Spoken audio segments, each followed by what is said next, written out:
नेताजी, आपकी शैक्षणिक योग्यता क्या है कि आपके जो विरोधी पार्टी के लोग हैं वो हमेशा पांचवी फेल बोलते हैं। नेता बनने के लिए कोई शैक्षणिक योग्यता क्यों नहीं है? कोई भी अनपढ़ गंवार आके सांसद और विधायक बन जाता है। क्यों एक नेता का ही बेटा नेता बनेगा? एक सीएम का ही बेटा क्यों सीएम बनेगा? और एक पीएम का ही बेटा क्यों पीएम बनेगा? तो जो नेता हैं, अधिकारी हैं, वो अपने बच्चे को सरकारी स्कूल में क्यों नहीं पढ़ाते हैं? बिहार के स्कूलों का हाल इतना बदहाल क्यों है? बिहार में पलायन एक सबसे बड़ा समस्या है।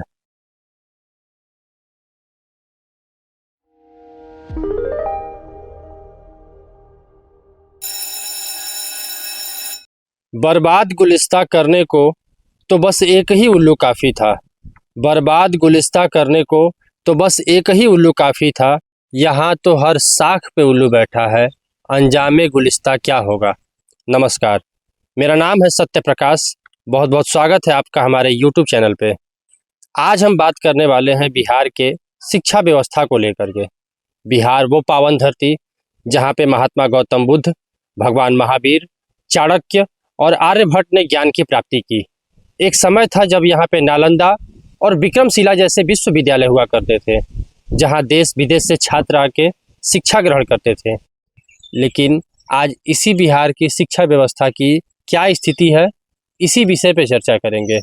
और इस विषय पे चर्चा करने के लिए हमारे साथ मौजूद हैं बिहार के सबसे दबंग और लोकप्रिय नेता माननीय श्री ज्ञानेंद्र बैला जी। बैला जी, बहुत बहुत स्वागत है आपका। बैला जी से हम जानने की कोशिश करेंगे कि यहाँ की शिक्षा की जो स्थिति है उसका जिम्मेवार कौन है। यहाँ के राजनेता, यहाँ के शिक्षक या फिर यहाँ के ऑफिसर? कुछ राजनीतिक मुद्दों पे भी बात करेंगे। तो बैला जी, सवाल शुरू करें। अरे रुकिए भाई, पहले बटनिया प्रेस करने दीजिए। क्या मतलब? मैं कुछ समझा नहीं। अरे भाई, आप प्रेस न है जी, तो बिना बटन प्रेस किए कैसे चलिएगा? देखिए, मैं उस तरह का पत्रकार नहीं हूँ जो किसी बटन दबाने से चलता हूँ। मैं एक स्वतंत्र और निष्पक्ष पत्रकारिता करता हूँ। आप चाहे तो पता लगा सकते हैं। अरे मजाक कर रहे हैं भाई, मजाक को नहीं समझते हैं कहा? अरे जोक था। उम्मीद है ये मजाक आप हमसे करते होंगे, जनता से नहीं। बैला जी, आपके नाम में बहुत रुचि आ रहा है, ज्ञानेंद्र बैला जी। ज्ञानेंद्र तो जहाँ तक मैं समझ पा रहा हूँ कि ज्ञान का केंद्र होता है, लेकिन बैला जी नाम कैसे पड़ा? अरे भाई देखिए, एकरा जवाब तो हमारे बाबूजी ही आपको दे सकते हैं। काहे कि जो नाम दिया हुआ है वो उनकरे नाम दिया हुआ है। बाबूजी हमारे बहुत तेज बुद्धि के इंसान, दूरे ले चिन्ह जाते थे कि वो कैसा व्यक्ति है। उनको बचपने में लग गया होगा कि हमारा दिमाग बैल की तरह बहुत तेज है, बैल की तरह फुर्तीला तो है थे हम। तो बचपने से हमको बैल बैल कहते थे। बड़ा होने के बाद जो है वो नेता लोग जितना है सब इज्जत सामान में बैला जी कहता है। तो पिताजी आपके बचपन में ही समझ गए थे कि आप बैल बुद्धि हैं। चलिए ठीक है। नेताजी, आपकी शैक्षणिक योग्यता क्या है? आप कहाँ तक पढ़े हैं? क्योंकि आपके जो विरोधी पार्टी के लोग हैं वो हमेशा पांचवी फेल बोलते हैं, और जनता भी ये जानना चाहती है कि जो हमारा राजनेता है कहाँ तक वो पढ़ा है। अरे झूठ बोल रहा है सब। हम कौनो पांचवा फेल नहीं किए हैं। अच्छा, फेल वाला बात कर रहा है सब। हम क्लास का टॉपर थे, ये कोई नहीं बोल रहा है। पहला, दूसरा, तीसरा, चौथा क्लास तक हम टॉप किए हैं। अब पांचवा फेल हम नहीं किए हैं। पांचवा का तो हम परीक्षा नहीं दिए थे, हम पढ़ाई छोड़ दिए थे भाई। काहे कि हमको पढ़ाई में मन नहीं लगता था, हमको कला में मन लगता था। कला भी तो शिक्षा का ही भाग है। तो अगर आपको पढ़ाई में रुचि नहीं थी तो आप कला में ही जा सकते थे। तो आपको किस तरह का कला पसंद था? डांस का बहुत शौक था हमको। अगर आप डांस में इतने ही अच्छे थे तो आपने उसी में ट्राई किया होता। हो सकता है आप भोजपुरी के सुपरस्टार होते, बॉलीवुड तक जा सकते थे आप। तो आपने उसी में अपना करियर क्यों नहीं बनाया? अरे नहीं भाई, गलत समझ रहे हैं। हमको डांस करने का शौक नहीं था, हमको डांस देखने का बहुत शौक था। गांव में कहीं भी शादी ब्याह में नाच आ जाता था ना, ऑर्केस्ट्रा, रात भर हम नाच देखते थे। अब बाबूजी एकदम कला का दुश्मन, उनको पसंद नहीं था ये सब चीज। हम शुरू से कला का प्रेमी रहे हैं।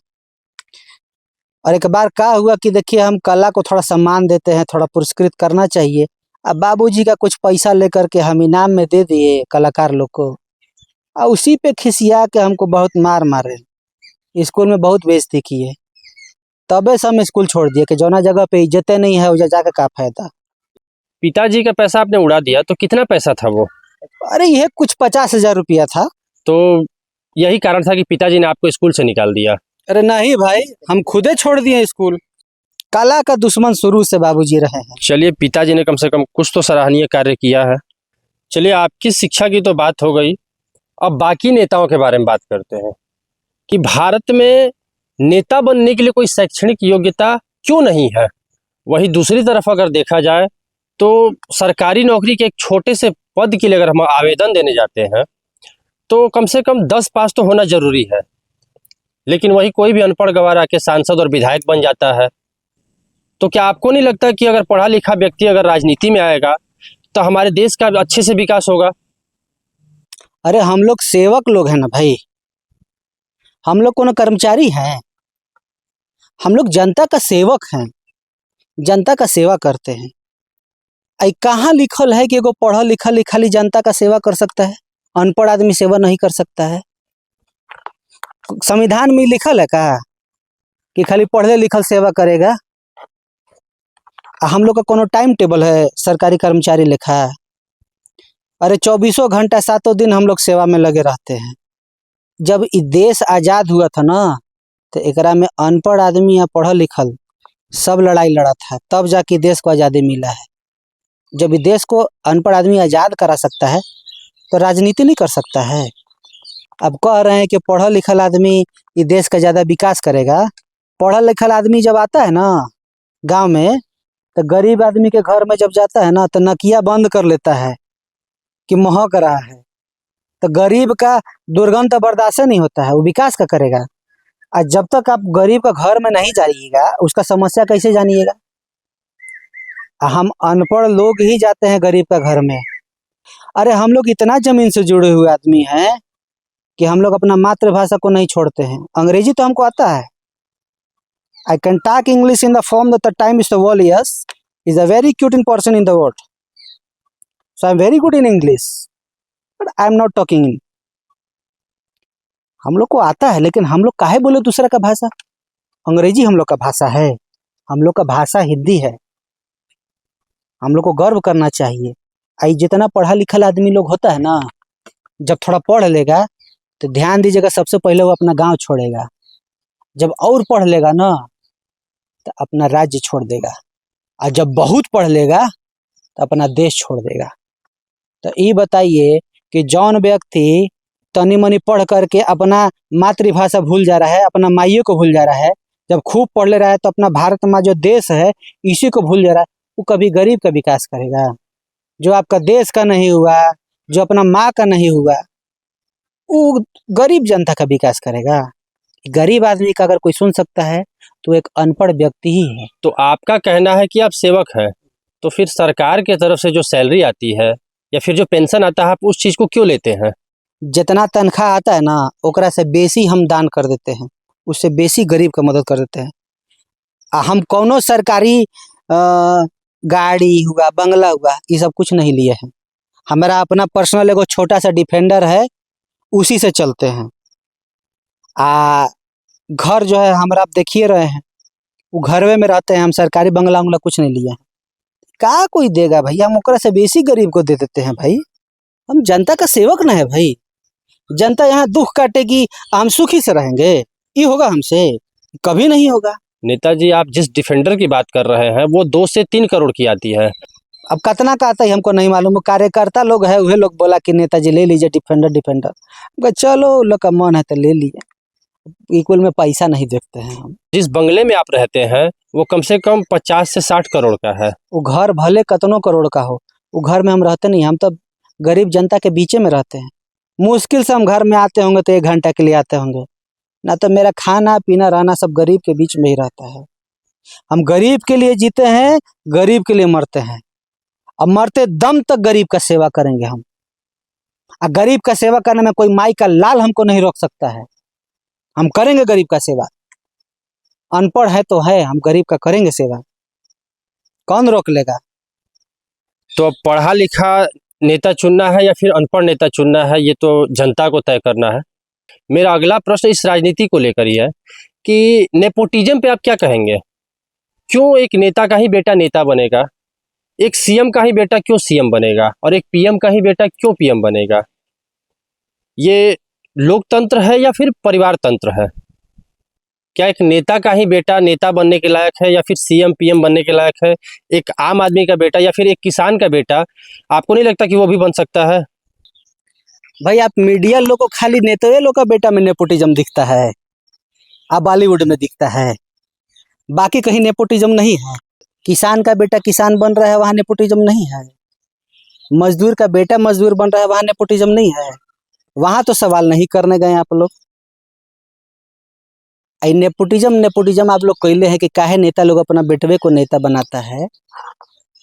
ये जो काम है ना, गरीब जनता का सेवा करना, ये बहुत भार का काम है, बहुत भार का काम है, सबकरा बस का बात नहीं है। हम लोग का बच्चा लोग का होता है ना कि बचपने से देखता है कि पापा कितना सेवा कर रहे हैं गरीब का। जैसे हम लोग देखते आए हैं अपना पुरखा पुरानिया का कि कैसे गरीब का सेवा कर रहे हैं। कितना नेता मंत्री का लेके सब डॉक्टर इंजीनियरिंग कर के छोड़ करके गरीब जनता का सेवा में लग गया है। अब लगा है तो कर रहे हैं। बहुत जिम्मेदारी का काम है, बहुत भार का काम है, सबकरा बस का बात नहीं है गरीब जनता का सेवा कर देना। ये नेता का बच्चा लोग ही कर सकता है। भाई देखिए, हमारा बेटा तो भाई बचपने से देख रहा है पिताजी बहुत गरीब का सेवा कर रहे हैं, और उसका दिमाग में बचपने से घर कर गया है कि बाबूजी हम हो गरीबे का सेवा करेंगे। हमने करो भैया, अब लड़का है, मना काहे करेंगे, हमू कर रहे हैं तुम भी करो। उसका आने वाला बच्चा करेगा गरीब का सेवा, अगला जितना जनरेशन है गरीब का सेवा करेगा। चलिए ठीक है, किसान अपने बच्चे को किसान बना रहा है, मजदूर अपने बच्चे को मजदूर बना रहा है, वहीं एक नेता अपने बच्चे को विधायक, सांसद, सीएम और पीएम बना रहा है। तो ये फैसला अब आपको करना है कि अपने बच्चे को क्या बनाइएगा। अरे चाय वाय का इंतजाम करो। चलिए अब बात करते हैं बिहार के शिक्षा व्यवस्था को लेकर। बिहार के स्कूलों का हाल इतना बदहाल क्यों है? जहां दुनिया अपने स्कूलों को हाईटेक बना रही है, नई नई टेक्नोलॉजी ला रही है, अच्छे लैब बनाए जा रहे हैं, नए नए कंप्यूटर लाए जा रहे हैं, वाईफाई सुविधाएं लग रही है ताकि बच्चों को ऑनलाइन पढ़ाई हो सके, लेकिन वहीं बिहार में देखा जाए तो पुराने जो स्कूल हैं उसके छत टूट के गिर रहे हैं, पंखा जो है वो बच्चों के सर पे गिर जा रहा है और बच्चों को मजबूरीवश बाहर कहीं पेड़ के नीचे बोरा बिछा के बैठना पड़ रहा है। क्या यही आपका हाईटेक एजुकेशन सिस्टम है? अच्छा हमको ये बताइए, महात्मा गौतम बुद्ध को ज्ञान की प्राप्ति कहाँ हुई थी? पेड़ के नीचे। भगवान महावीर को ज्ञान की प्राप्ति कहाँ हुई थी? पेड़ के नीचे। जितना भी ऋषि मुनि गुरुकुल चलाते थे, सब कहाँ चलाते थे? पेड़वे के ना नीचे। जी। तो ये बताइए कि जब मैं संत महात्मा ऋषि मुनि जितना लोग थे, सब ज्ञान के प्राप्ति पेड़वे के नीचे किए हैं। वो का नाम है उसका जी? अरे वो जे गुरुत्वाकर्षण का जे खोज कैले था, सर आइजैक न्यूटन। हाँ देखिए, आइजैक न्यूटन। आइजैक न्यूटन का भी जो सेवा कहाँ मिला था? पेड़वे के ना नीचे है जी। अब वो पेड़ के नीचे बैठबे नहीं करता तो सेवा कहाँ से मिलता? कहाँ से वो न्यूटन का नियम कुल बनाता? तो मैं दुनिया जितना बड़का महात्मा हुए कुल पेड़वे के नीचे ज्ञान प्राप्ति किए हैं, और आप कह रहे कि पेड़ के नीचे पढ़ाना खराब है? अरे वो तो भाग्यशाली है बिहार का छात्र लोग जो पेड़ के नीचे ज्ञान प्राप्ति का सौभाग्य मिला है। पेड़ के नीचे पढ़ने से बहुत फायदा है भाई। देखिए हम गिना रहे हैं आपको, स्कूल बनवाने का खर्चा बच जाएगा आपका, एसी लगा के जो प्रदूषण फैलाया जा रहा है वो खत्म हो जाएगा, मैं लाइन बिजली जो आपका बिजली का खर्चा है वो बचेगा आपका। पेड़ के नीचे जब लड़का पढ़ना शुरू करेगा तो पेड़ के चलते और पेड़ लगेबो करेगा, वातावरण आपका होगा सुरक्षित। अब पेड़ के नीचे नेचुरली टेम्परेचर डाउन रहता है 10%, ठंडा का ठंडा, हवा का हवा हो गया, ज्ञान का ज्ञान मिल रहा है, और प्योर ऑक्सीजन। जब ऑक्सीजन बॉडी में जाएगा तो दिमाग बहुत तेज काम, दिमाग को जानबे करते हैं कि ऑक्सीजन का जरूरत पड़ता है, तो जब ऑक्सीजन में नहीं रहेगा तो क्या पढ़ाई करेगा? तो पेड़ के नीचे बहुत फायदा है पढ़ने के लिए। आई हमारा सपना है कि ये बिहार मॉडल पूरा देश में लागू किया जाए। तो आपके हिसाब से बिहार मॉडल बेहतर है? तो बिहार मॉडल जब इतना ही बेहतर है तो जो नेता हैं, अधिकारी हैं, वो अपने बच्चे को सरकारी स्कूल में क्यों नहीं पढ़ाते हैं? वो अपने बच्चों को प्राइवेट स्कूल में ही क्यों भेजते हैं पढ़ने के लिए? यह तो हम नेता अधिकारी लोग का त्याग है।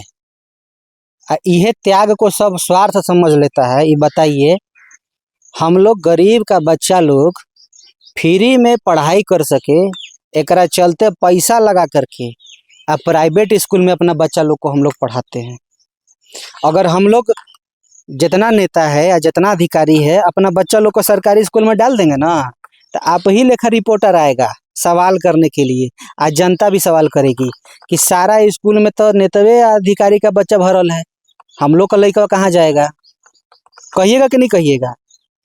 कहिएगा मैं स्कूल में तो नेते अधिकारी के बच्चा भरल है, तो हम लोग का गरीब का लड़का कहाँ पढ़ेगा?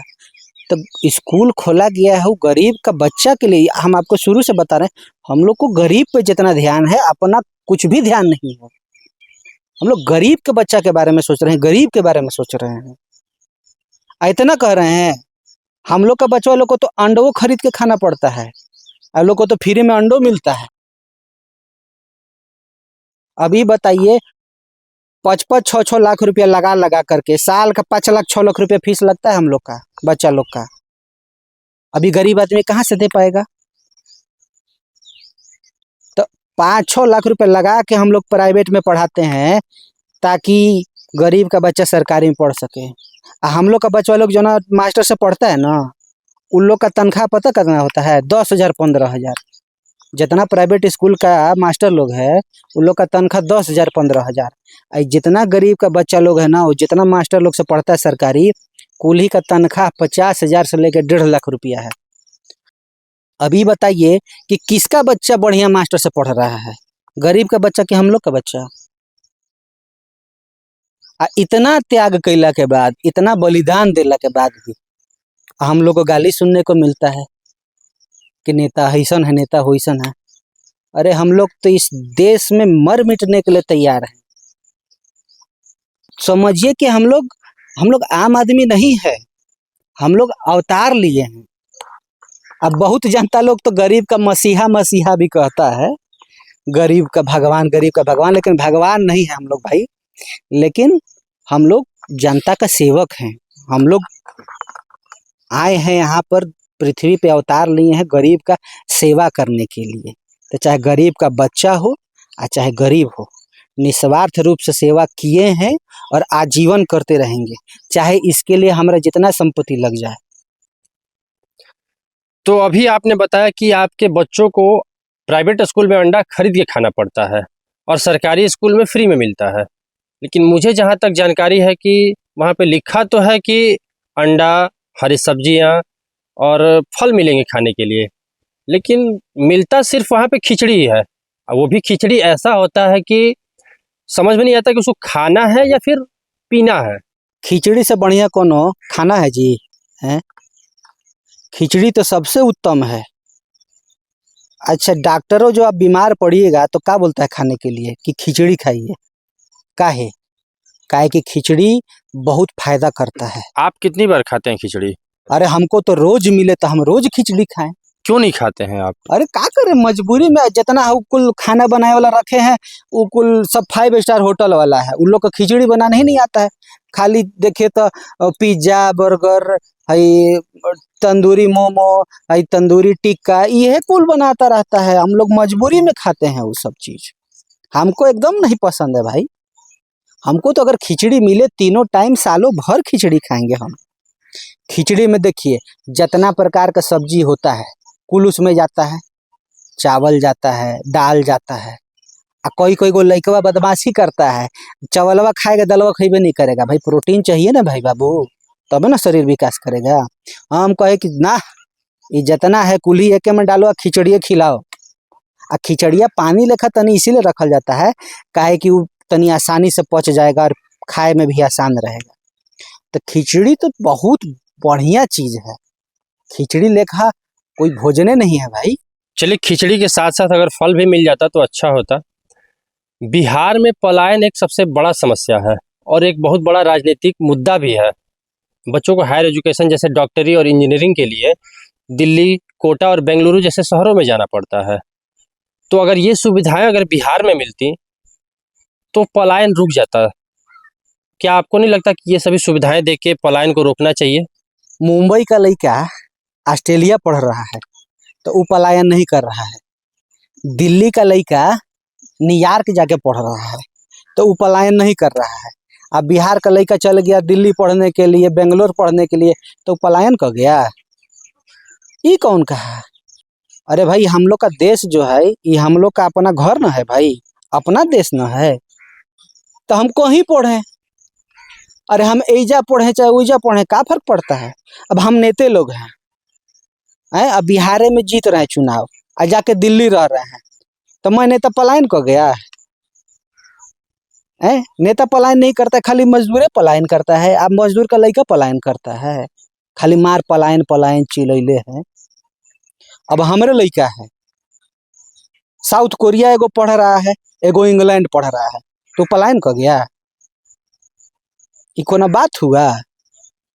ये खाली भरमाए वाला कमवा है। ये जो नेतवा लोग है ना, दो चार गो, ये खाली भरमाए वाला कमवा कैले है कि पलायन एगो मुद्दा, पलायन एगो मुद्दा। कुछ मुद्दा नहीं है भाई।